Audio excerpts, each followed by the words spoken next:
Now, George, let's find the check-in desk. Yes, but with all the changes they have made here at the airport, I'm not sure where the check-in desk is. I know, it's strange, isn't it? Why don't we ask for help? Good idea. What about that man sitting down over there?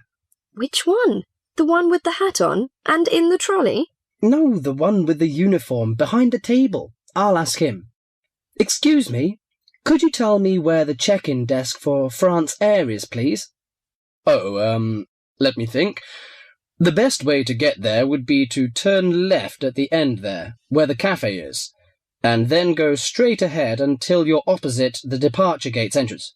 Oh, no. Sorry. It might be quicker to turn right as soon as you get past the cafe, and keep going along the corridor until you come to the sliding doors at the end. On the left. Yes, that's it. All the check-in counters are in a hall there. I'm pretty sure France Air is directly to your left as you walk in the hall. Thanks a lot. So, it's the left past the cafe and then right opposite... The bookshop. You can't miss it.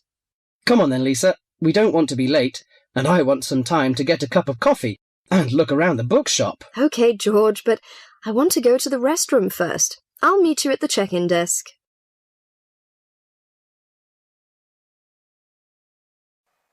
Before you hear the rest of the conversation, you have some time to look at questions 4 to 10.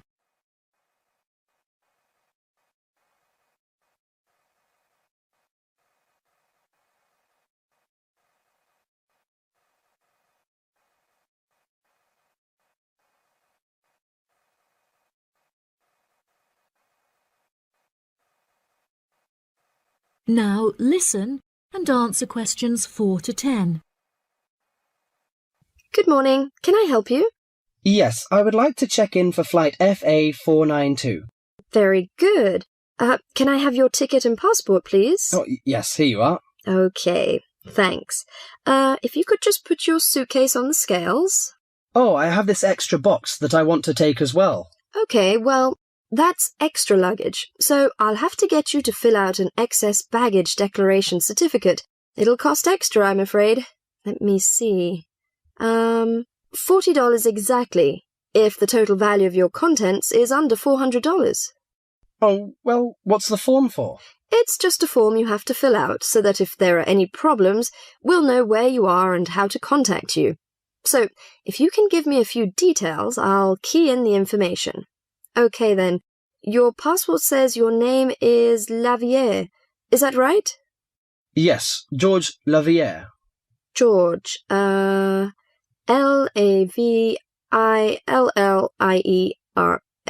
Good. Now, nationality. French? No, wait a minute. It's a Swiss passport. Well, yes, I live in France, but I was born in Switzerland. Swiss. Very good. Flight number FA492. Destination is... Paris. Are you connecting with any other flight in Paris, or will you be staying there?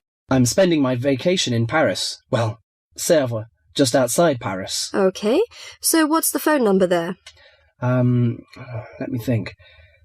The country code for France is 33, and the number is 198614537.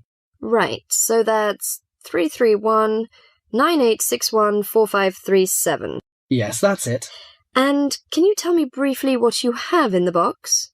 Well, there are some books, just university textbooks from last semester, some clothes, and, my computer disks. Okay, thank you.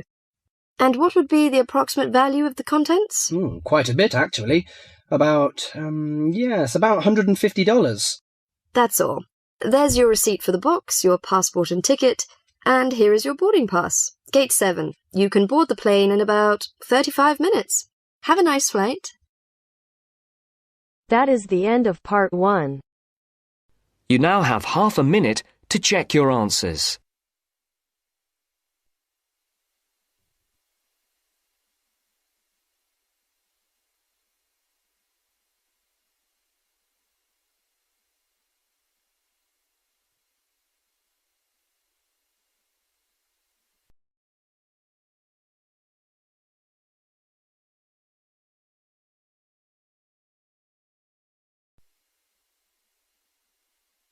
Now turns to Part 2.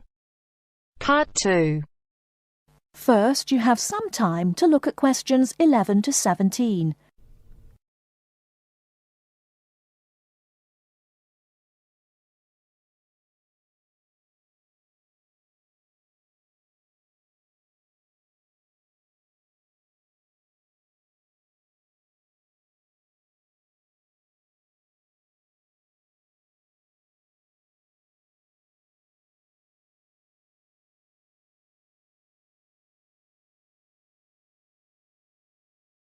Now, listen carefully and answer questions 11 to 17.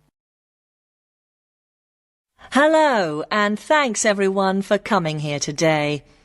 I know it's always a bit stressful going for a job interview, but it's best to be prepared. For any of you who may not know me, my name is Fiona Ogilvie, and my job is to offer guidance and support for students with special needs. Now, you wouldn't be here today if you weren't interested in finding a job in the holidays. So let's get down to it and see what things you need to be looking out for. Most of you, I hope, will be applying for jobs with the companies that have been recommended by the university. The reason for this is that we here at the university already know these companies and have established good working relationships with them. I've also been to visit all of them and checked out the facilities they have to offer. You really need to make informed choices when you're looking for a job and make sure you know before you even get to the interview stage that your needs will be met. But I know that some of you are applying for jobs independently and have looked at companies outside the university recommended list. So for you, it's best to plan ahead and be aware of what it is you may need while you're working. Things that you need to check when you go for an interview are there enough toilet facilities and are these easily accessible? Also, you want to check that all the public areas inside the building are barrier-free, so you can get direct access to these public spaces whenever you need to.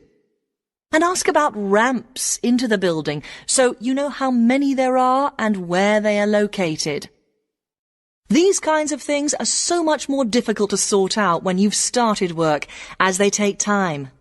But ramps are an absolute must, so please make sure you know where they are.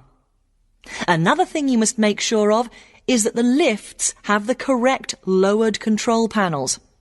Ask if all the lifts have this facility or if it's only certain ones. Now, something I think that is often overlooked is working hours. What you want to make sure of is that you get flexi time. This basically means that your working hours are flexible and you can clock on and clock off in times that suit you. Within reason, of course. Most companies do recognise that it takes much longer for someone in a wheelchair to get on and off buses and trains. Public transport can take that much longer, so you need to be organised and prepared. And for those of you lucky enough to own a car, check how many disability parking spaces are available. Remember that it's your right to have a disabled parking space. These also need to be near enough to a wheelchair accessible entrance or ramp. OK, are there any questions before we move on? Before you hear the rest of the talk, you have some time to look at questions 18 to 20.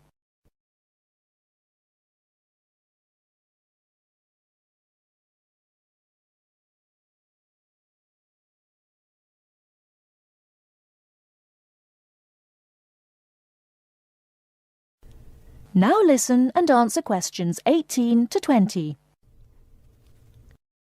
Right, let's move on then. Now I want to talk you through the series of visits to companies which we've got planned for next week. On Monday morning, we will be visiting the Lowland Hotel. They have various summer jobs available, working as a receptionist or conference organiser in their busy conference centre, organising and setting up conferences. You need to be prepared for working in an office environment and spending quite a bit of time talking on the telephone. The bus leaves for the hotel at 9 a.m, so make sure you leave yourself plenty of time to get there. When you arrive at the hotel, please gather in the reception area and wait for someone to take you to your first session, which will be a talk. The talk at the hotel will begin at 10 a.m. and then there will be a short tour of the hotel. There will be a light lunch provided, which is usually salads and sandwiches. The next place we'll be visiting will be on Tuesday afternoon. We'll be going to visit a little local company that makes handmade paper and cards. For those of you studying art, this may be just what you're looking for. We'll be taken on a tour of the company which lasts 3 hours. The tour will start at 3:30 p.m. and after that you'll have a chance to meet some of the staff. Tea and coffee will also be provided. We have no trips planned for Wednesday, but on Thursday morning we'll be going to Tobago Travel Agency.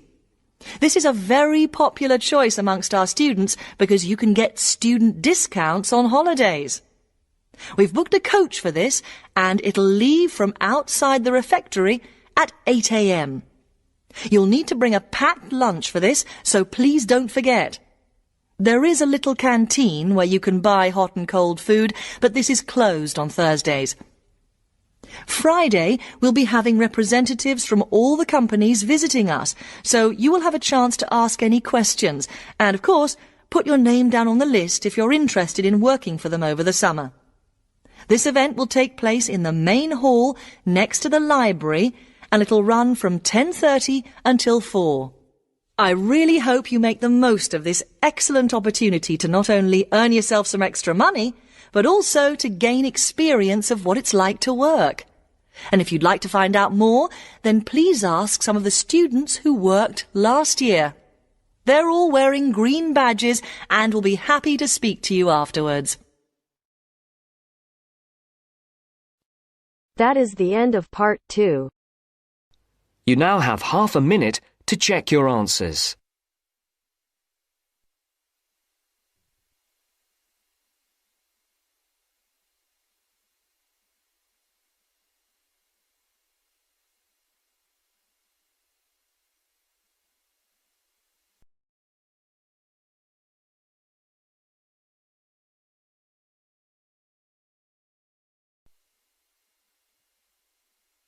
Now turns to part 3. Part 3. You will hear a tutor and 2 students discussing the best ways to study. First, you have some time to look at questions 21 to 25.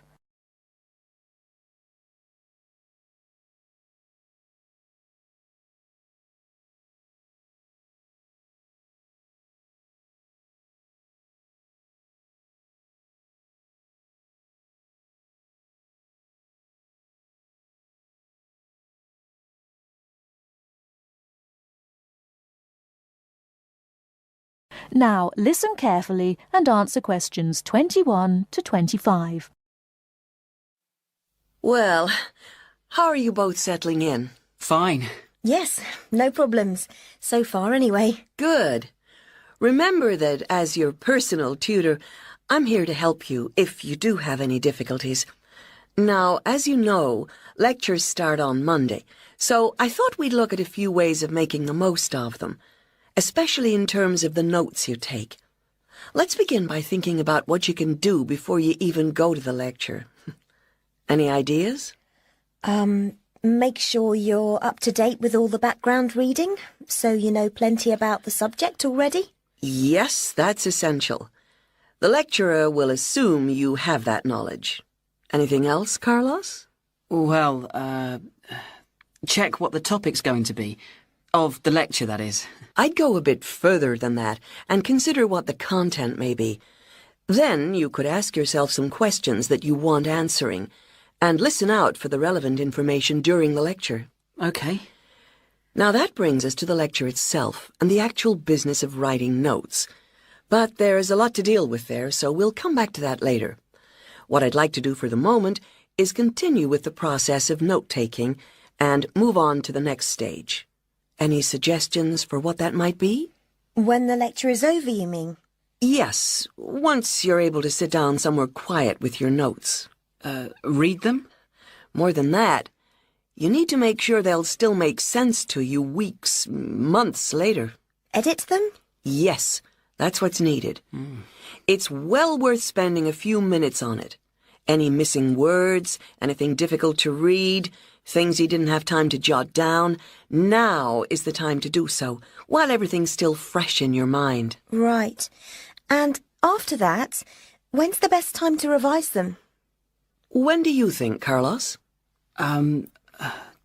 I'd say just before the next lecture, in the same subject. Precisely. That's a vital time to look at them again, for obvious reasons. But it's definitely not the only time. When should you revise them again? A month later, maybe? Sooner, and much more often than that. I'd recommend you look at them again once a week. That's why it's so important they're complete and easy to follow.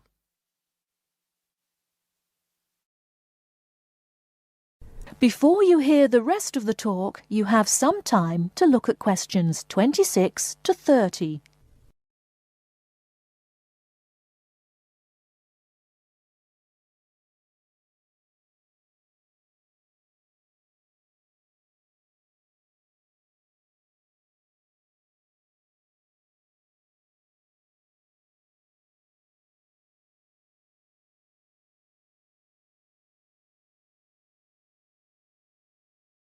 Now listen and answer questions 26 to 30. Right. Let's go back to note-taking and begin with the basics before the lecture has even started. What should you do when you walk into the room? Get a good seat, at the front if you can, where you can hear clearly and avoid distractions. Yes, though obviously others will have had the same idea, so it's as well to get there a bit early. So, when the lecture's underway and you're busy jotting things down, what should you try to ensure? That you're getting all the main points. And what if you don't catch something you know must be important? I'd leave a space. Then I could check it later, perhaps by asking a question at the end and fill it in afterwards. That's an excellent way to deal with it, yes. And there's something else I'd like to mention here. Talking about going through notes afterwards, it's absolutely vital that what you write is legible for one very good reason. It saves time. You'll waste many hours during the course if your revision is held up because you can't read what you've written. Okay, what else can we do to make listening and note-taking more efficient? Well, I always listen out for signpost words. Sorry, what are they? They're the ones lecturers use to say where they're going. A bit like a signpost at a road junction, I suppose. Things like, the first reason is, however, to sum up, and so on. Yes, they can tell you when something important is coming, and help you organize your notes, too.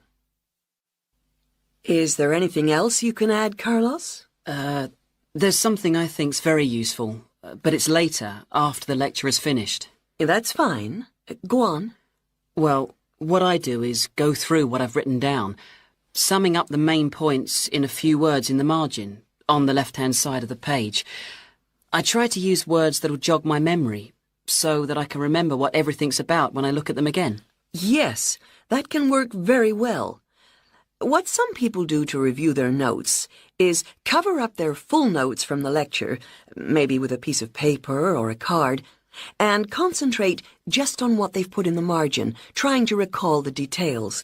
Then they move the cover down a little and check whether they were right. Or you could put your main points on another piece of paper and clip them together. Instead of covering and uncovering, you just hold a page in each hand. Sure. It's down to personal preference, really. Everyone has their own learning style. That is the end of part 3. You now have half a minute to check your answers.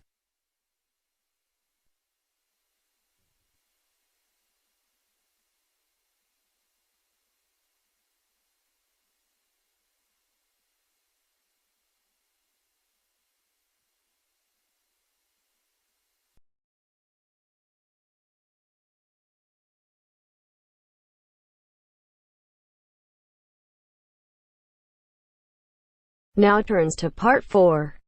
Part 4. You are going to hear a talk on two famous American presidents. As you listen, fill the missing information in the notes below. First, you have some time to look at questions 31 to 40.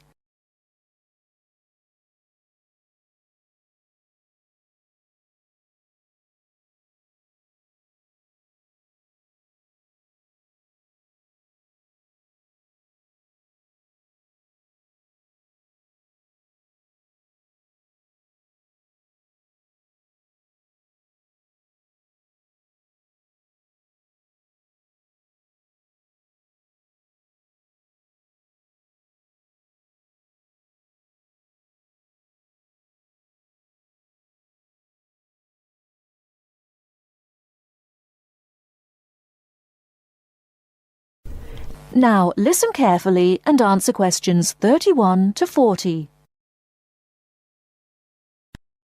John F. Kennedy and Abraham Lincoln lived in different times and had very different family and educational backgrounds.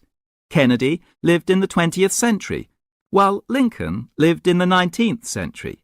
Kennedy was born in 1917, whereas Lincoln was born more than 100 years earlier, in 1809. As for their family backgrounds, Kennedy came from a rich family, but Lincoln's family was not wealthy. Because Kennedy came from a wealthy family, he was able to attend expensive private schools. He graduated from Harvard University. Lincoln, on the other hand, had only 1 year of formal schooling. In spite of his lack of normal schooling, he became a well-known lawyer. He taught himself law by reading law books. Lincoln was, in other words, a self-educated man. In spite of these differences in Kennedy and Lincoln's backgrounds, some interesting similarities between the two men are evident. In fact, many books have been written about the strange coincidences in the lives of these two men. For example, take their political careers. Lincoln began his political career as a U.S. congressman. Similarly, Kennedy also began his political career as a congressman. Lincoln was elected to the U.S. House of Representatives in 1847. Kennedy was elected to the House in 1947. They went to the Congress just 100 years apart. Another interesting coincidence is that each man was elected President of the United States in a year ending with the number 60. Lincoln was elected President in 1860, and Kennedy was elected in 1960. Furthermore, both men were president during years of civil unrest in the country. Lincoln was president during the American Civil War. During Kennedy's term of office, civil unrest took the form of civil rights demonstrations. Another striking similarity between the two men was that, as you probably know, neither lived to complete his term in office. Lincoln and Kennedy were both assassinated while in office. Kennedy was assassinated in Dallas, Texas, after only 1,000 days in office. Lincoln was assassinated in 1865. A few days after the end of the American Civil War. It's rather curious to note that both presidents were shot while they were sitting next to their wives. These are only a few examples of the uncanny and unusual similarities between the destinies of these two American men, who had a tremendous impact on the social and political life of the United States and the imagination of the American people. That is the end of Part 4. You now have half a minute to check your answers.